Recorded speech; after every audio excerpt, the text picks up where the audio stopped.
extra yung total na kinita ko sa Upwork kung saan nagtatrabaho ko as a virtual assistant. So, yun mga ka-extra. So, yun mga ka-extra, 1,428.60. Actually, nasa 1,600 po yan mga ka-extra. So, dahil merong fee, si Upwork, yun, ito lang yung nakuha natin. Pero okay na yan mga ka-extra.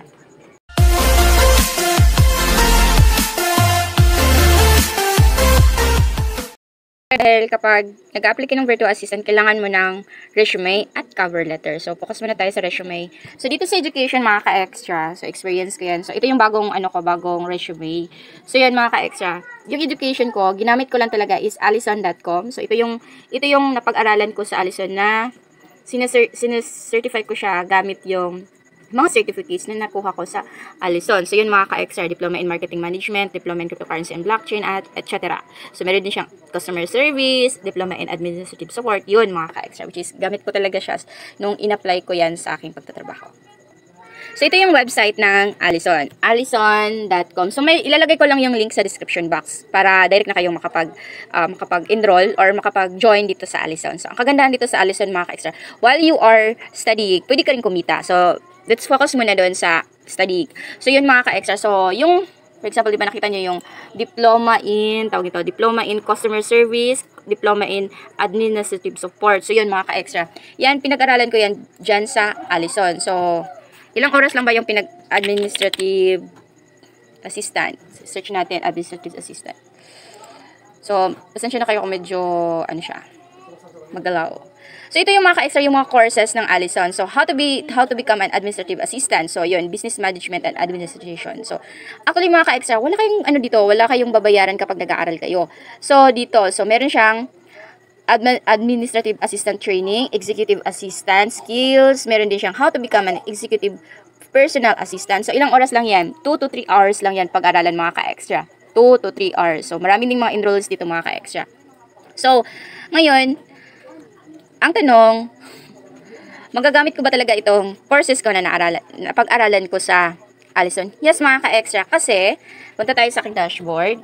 Dashboard po tayo dito sa aking dashboard. Tapos dito sa aking your dashboard natin. So, medyo siya. Meron siyang ads. Hindi talaga nawawala kapag sa website. Kasi isa yan sa mga ways of earnings din nila. So, yun mga ka-extra. So, punta tayo dito sa aking, saan ba yun? Mapakita na kayo. So, yun mga ka-extra, ngayon nag-aaral ako ng Diploma in Microsoft Windows 11 Operating System. So, nasa 50% pa lang yan mga ka-extra. So, dito tayo sa other, saan ba yung ko? Ayan, dito. Your completed courses, 12. Actually, 12 courses na talaga yung ko mga ka-extra na tawag nito na tapos dito sa Allison. So, yun. So, kung gusto nyo mag-claim ng certificate, actually mga ka-extra, certificate dito, kung gusto niyo siyang ma-certify talaga yung skills niyo, dito kayo sa share.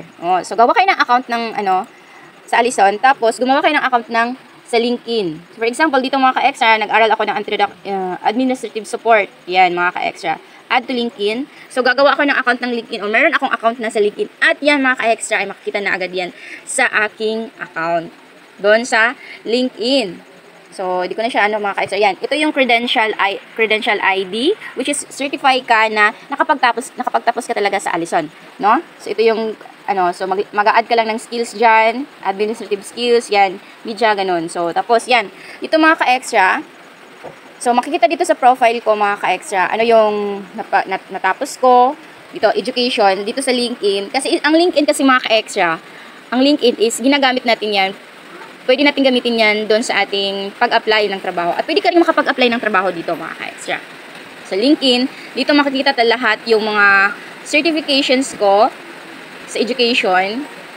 Yan, mga licenses and certifications. So, yun. Yan, kapag i-click mo yan, so, punta tayo doon sa aking isang, yung administrative support. So, ito. So, sa LinkedIn mga ka-extra, show your credential. Ayan. Madadirect na agad ka sa LinkedIn so yan, nakikita niyo. Mayan, makikita learner achievement verification. So ano yung course, administrative support. So yan, kapag yan final score 93%, study time 8 hours kayo. Study time. So yan, certification number. Ayan, mga ka-extra nasa certification number natin. Course details at yan. So ito yung module studied, yan.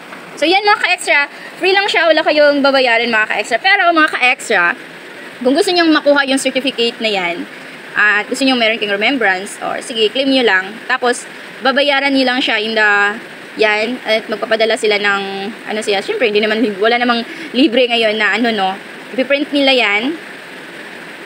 Tapos yan, ano lang, select mo lang kung ano yung gusto mong kunin na, ano, for example, ito. So, yung digital certificate is 900 pesos. Yung, ano naman nila is, certificate is, na with print, digital with print, or magpapadala sila ng hard copy, is nasa 1,650 pesos. Yun, mga ka-extra. Yung, ano, yung course natin. So, meron din tayong frame. Yan, mga ka-extra. So, ano pang hinihintay nyo, mga ka-extra?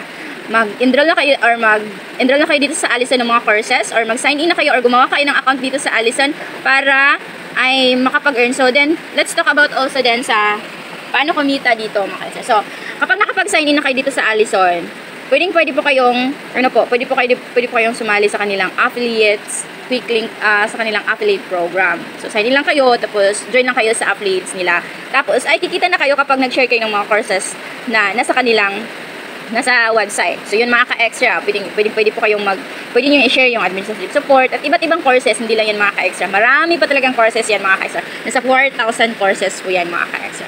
So, yun, anong pang hinintay nyo sa, ano po kayo? Try pa ninyo ang Allison. Extra yung ginagamit ko na ways para ma-certify yung mga skills ko na natutunan ko. So, ang Allison talaga is malaki talagang tulong para sa akin. Para sa akin kasi ina-experience ko naman talaga.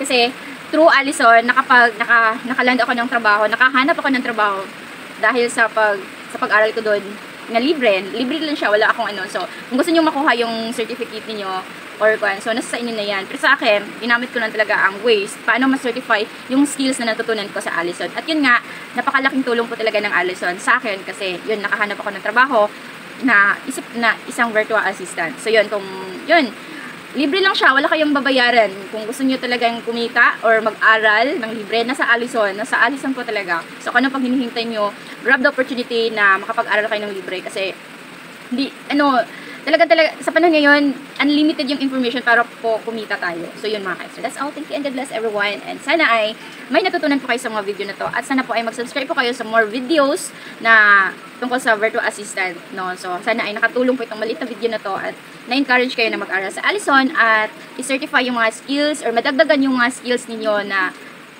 so kung gusto niyo mag-aral ng bookkeeping, libre sa Allison. So, kung gusto niyo mag-aral ng web developer or Python, JavaScript, or being a software engineer, yan, nasa Allison talaga, libre lang talaga lahat. So, ilalagay ko lang po ang link sa description box para din kayo ay makapag-enroll, makapag-sign in, at the same time kumita. So, malay nyo, baka gusto nyo mag-share ng knowledge din tungkol sa Allison or mag-share na about sa mga courses sa Allison. Ay, kikita din kayo sa Allison. That's all. Thank you and God bless everyone.